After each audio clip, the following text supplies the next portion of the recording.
Muy bien, muy buenas tardes con todos. Gracias por la invitación nuevamente para tocar un tema muy interesante vamos a centrarnos en el hepatocarcinoma, que es la patología por excelencia que tiene algún sustento científico, la prevención como tumor hepático, ¿no? A ver, voy a compartir. Entonces, hay que tener en cuenta que el factor de riesgo principal para el hepatocarcinoma es la cirrosis, ¿ya? En el mundo, ya hemos conversado aquí hace un par de semanas sobre el tema del hepatocarcinoma. Hay múltiples causas de cirrosis: la hepatitis B, la C, el consumo de alcohol, la hemocromatosis.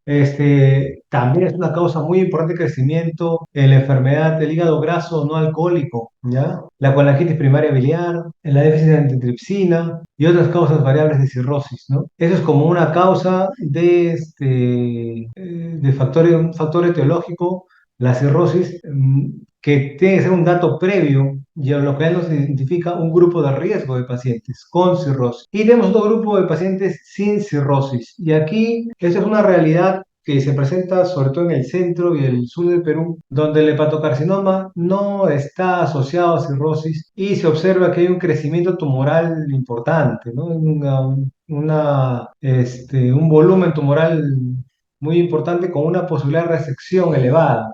Esto, o sea, el manejo quirúrgico elevado, porque el problema con un paciente con cirrosis es que si tenemos un tumor en el hígado y hacemos una resección hepática, hay que verificar previamente a la resección que haya un hígado remanente funcional, o sea, que haya una función hepática remanente que permita mantener la homeostasis del paciente, o sea, que el paciente logre tolerar la cirugía. Y eso, bajo riesgo de que el paciente luego de la cirugía desarrolle una insuficiencia hepática, ¿ya? Entonces, en el paciente sin cirrosis, la posibilidad de resección se incrementa hasta la resección de las tres cuartas partes del hígado, las tres enfermedades hepáticas, a pesar que hay un tumor muy grande, ¿ya? Igual, el pronóstico de los pacientes con tumores grandes en el hígado, con hepatocarcinomas gigantes, es ominoso, es una enfermedad altamente letal, pero permite pues el cierto nivel de manejo quirúrgico que no es posible con el paciente con cirrosis. Ahora,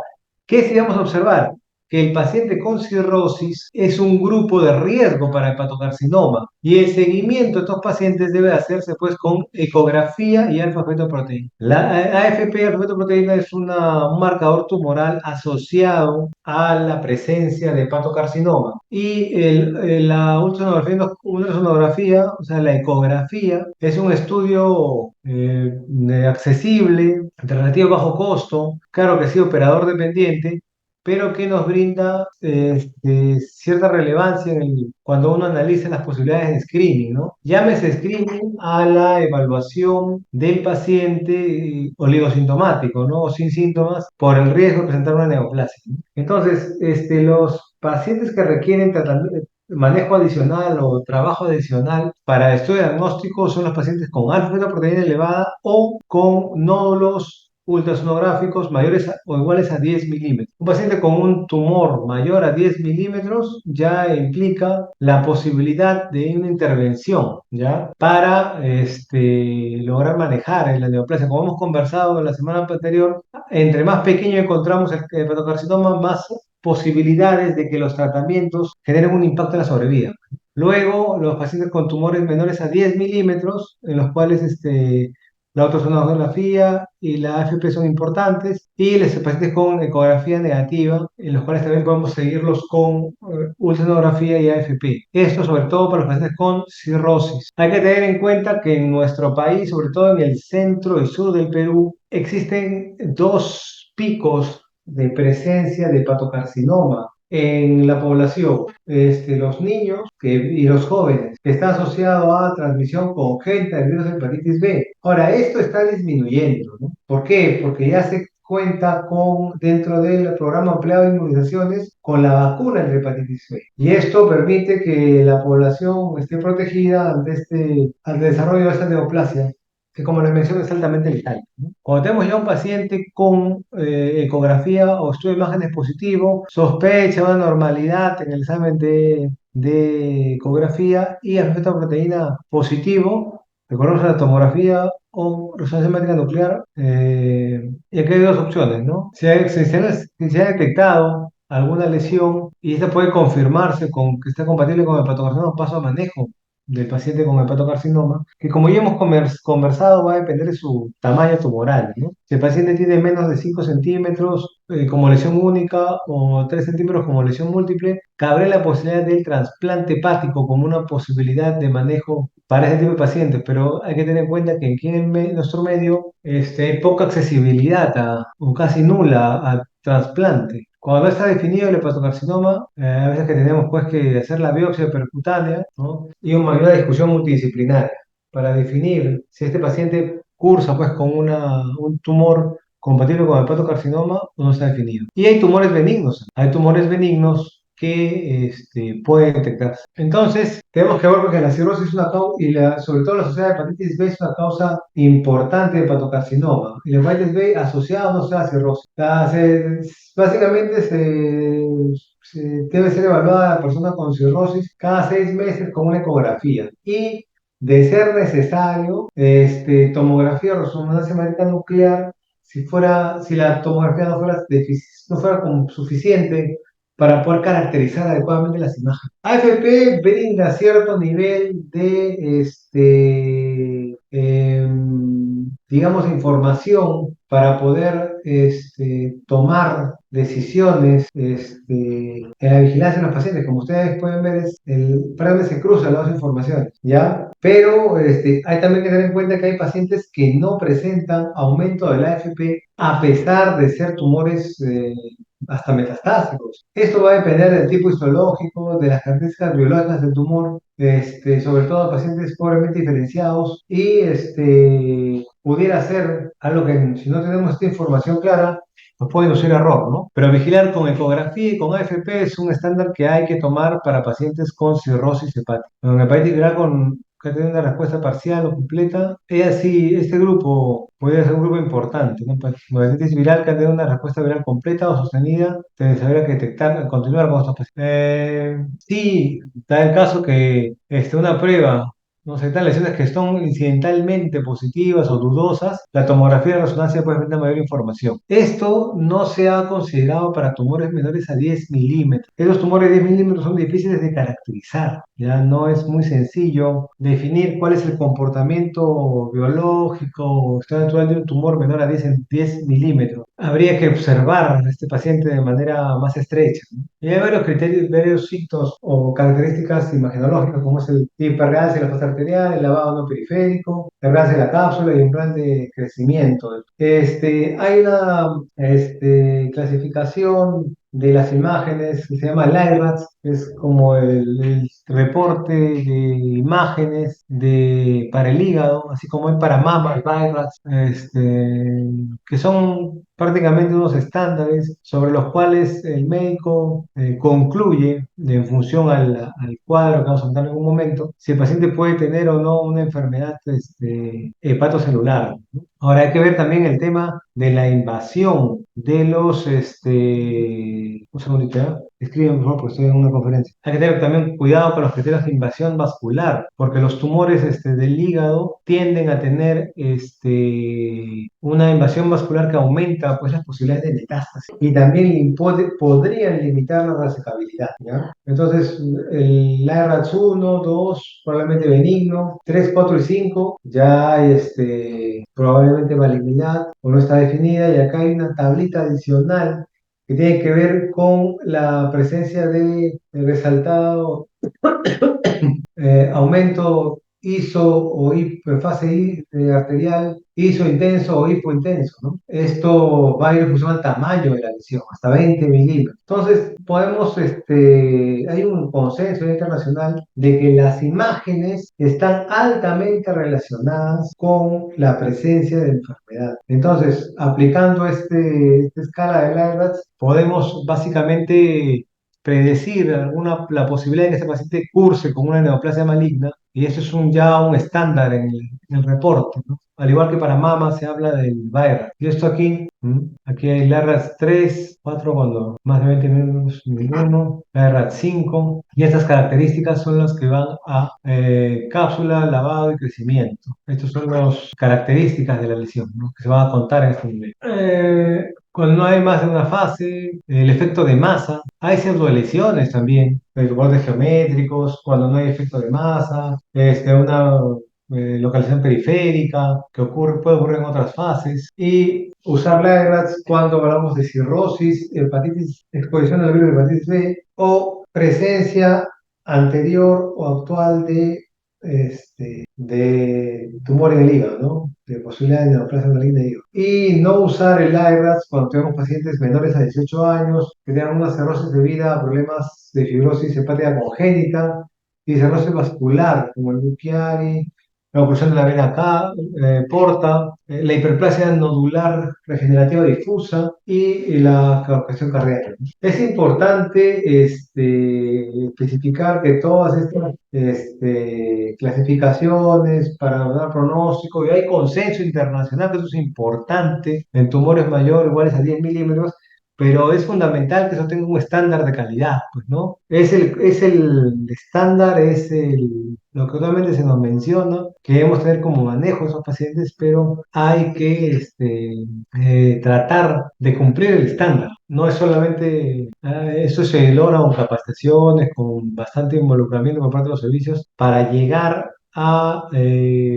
transmitir la información que se hagan los reportes como corresponde, ¿no? Es fundamental la calidad de la adquisición de las imágenes y la interpretación de las imágenes para un buen diagnóstico en radiodiagnóstico. Ya, sobre todo esto para pacientes con cirrosis, hepatitis B o C o hepatocarcinoma previo, ¿no? Aquí hay que verificar las lesiones que cumplen criterios de hepatocarcinoma. Hay que tomarles biopsia. Esto no se aplica a la población general, salvo que excepto si le dé 9, ¿no? Mejor dicho, excepto que exista pues de exposición al virus de hepatitis B o cirrosis. Lo que se busca, especificando los criterios para la aplicación del LARVAS, es verificar qué pacientes tienen una potencial lesión neoplásica y seleccionarlos, ¿ya? Para aplicar las técnicas diagnósticas de manera más apropiada, ¿ya? Cuando no se cumplen los criterios específicos para cada paciente, ya hace falta un estudio individualizado que puede incluir imágenes o procedimientos tipo biopsia percutánea. Ahora, la biopsia percutánea no está indicada en todos los pacientes, pues porque podemos tener pacientes con tumores resecables que tienen orientación periférica, y eso es importante que se cumplan los criterios para poder tener una sensibilidad adecuada. Los pacientes con cáncer avanzado, no hay pues una opción a una terapia masiva o quirúrgica, pero pudiera haber algún tipo de tratamiento sistémico de alguna manera. Y los criterios de imágenes se han estudiado permanentemente en etapas más tempranas. Entonces, hay ya estudios, como en Teoría Nacional en Reino Unido, donde se ha determinado que el 7% de los pacientes con diagnóstico tomográfico de hepatocarcinoma tenían un diagnóstico alternativo como coloncarcinoma o con el hepatocarcinoma mixto, ¿ya? Solo un 7%, ¿ya? Había un cierto grado de error diagnóstico. Eso es importante porque hay una buena especificidad, pues, ¿no? Siguiendo los criterios que se han mencionado. Hay que seguirlo controlando a los pacientes no solamente acaba en el manejo de la neoplasia, si es viable o no, es que puede seguir apareciendo, ¿no? Con riesgo elevado de desarrollar hepatocarcinoma. El hígado lamentablemente tiende a desarrollar anatómicamente, crecer y comprometer más al paciente. Ahora, es fundamental la biopsia para poder definir el diagnóstico. Si bien es cierto, hay una buena correlación entre el hepatocarcinoma, el hepatobiliar, el hepatocarcinoma y el colangiocarcinoma, es importante la biopsia para poder definir qué lesión es. El pronóstico es algo diferente entre ambas lesiones. También definir los protocolos de imágenes, la tomografía, de tórax, la multifásica, la resonancia de abdomen y pelvis son necesarias para evaluar la vascularidad arterial y luego también el tumor residual. Ya, entonces es importante el análisis completo del paciente, de todas hasta la pelvis. El tamaño tumoral no indica de manera confiable el tratamiento, ya que una variedad de factores pueden hacer que una lesión tratada con éxito parezca estable en el tamaño incluso más grande después del tratamiento. Muy bien. En cuanto al papel de la ecografía, ya, hay ecografía contrastada también que implica pues el consumo de líquidos y pudieras fumar, pero que es fundamental para, como ya se mencionó, que es un estudio operador dependiente de la experiencia para poder diferenciar los nódulos, ¿no? Es fundamental la experiencia en el uso en el manejo de de la ecografía. Y no nos ayuda mucho en la evaluación, vigilancia y estadificación del cáncer. El PET también tiene una sensibilidad limitada, una especificidad alta y puede usarse como un hallazgo equívoco, ¿ya? El PET no es un recurso más. La tomografía y resonancia tienen una mayor actividad metabólica en el PET. Hay una relación entre la actividad metabólica y el PET. Y el valor de la captación estandarizado internacional es un marcador de agresividad biológica. Entre más capte el contraste, más posibilidad de agresividad biológica de la enfermedad y menor respuesta óptima de las terapias. Hay que tener en cuenta que cuando ubicamos una lesión compatible con hepatocarcinoma, un tumor resecable, si esta fuera pues, mayor de 10 milímetros, 20 milímetros y con características prácticamente ya determinadas como una sospecha de neoplasia maligna, es altamente sensible, ¿no? La biopsia.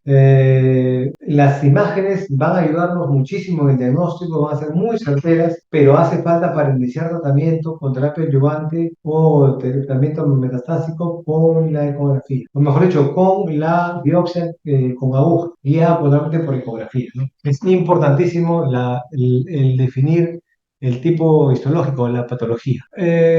Pacientes con alto riesgo de desarrollar hepatocarcinoma, hay que someterlos a biopsia, cirrosis cardíaca,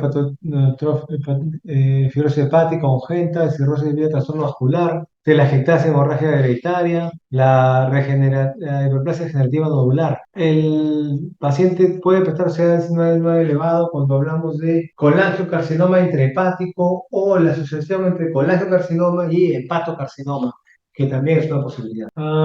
Aquí es importante confirmar el diagnóstico para la toma de decisiones, ¿no? La recesión creo que es una posibilidad, pero debemos seguir dentro pues, de una revisión multidisciplinaria. ¿Cómo se debe repetir la biopsia con hoja gruesa? Cuando hay una biopsia con hoja gruesa que no es diagnóstica, o sea que no está seguro de dar diagnóstico, y cuando no coincide con las imágenes, los marcadores u otros, es un poco difícil tomar decisiones, pero hay que repetir la biopsia, ¿ya? Cuando hay esa disociación de información entre los estados de imágenes, laboratorio y el cuadro clínico. Muy bien, gracias. Entonces, el hepatocarcinoma es una neoplasia en nuestro medio que está probablemente en crecimiento, más propio de otras realidades, pero que ya en función a la población, a las características de la población, vamos a ver que puede estar en aumento esta enfermedad. Entonces, es importante que sepamos que se instauren políticas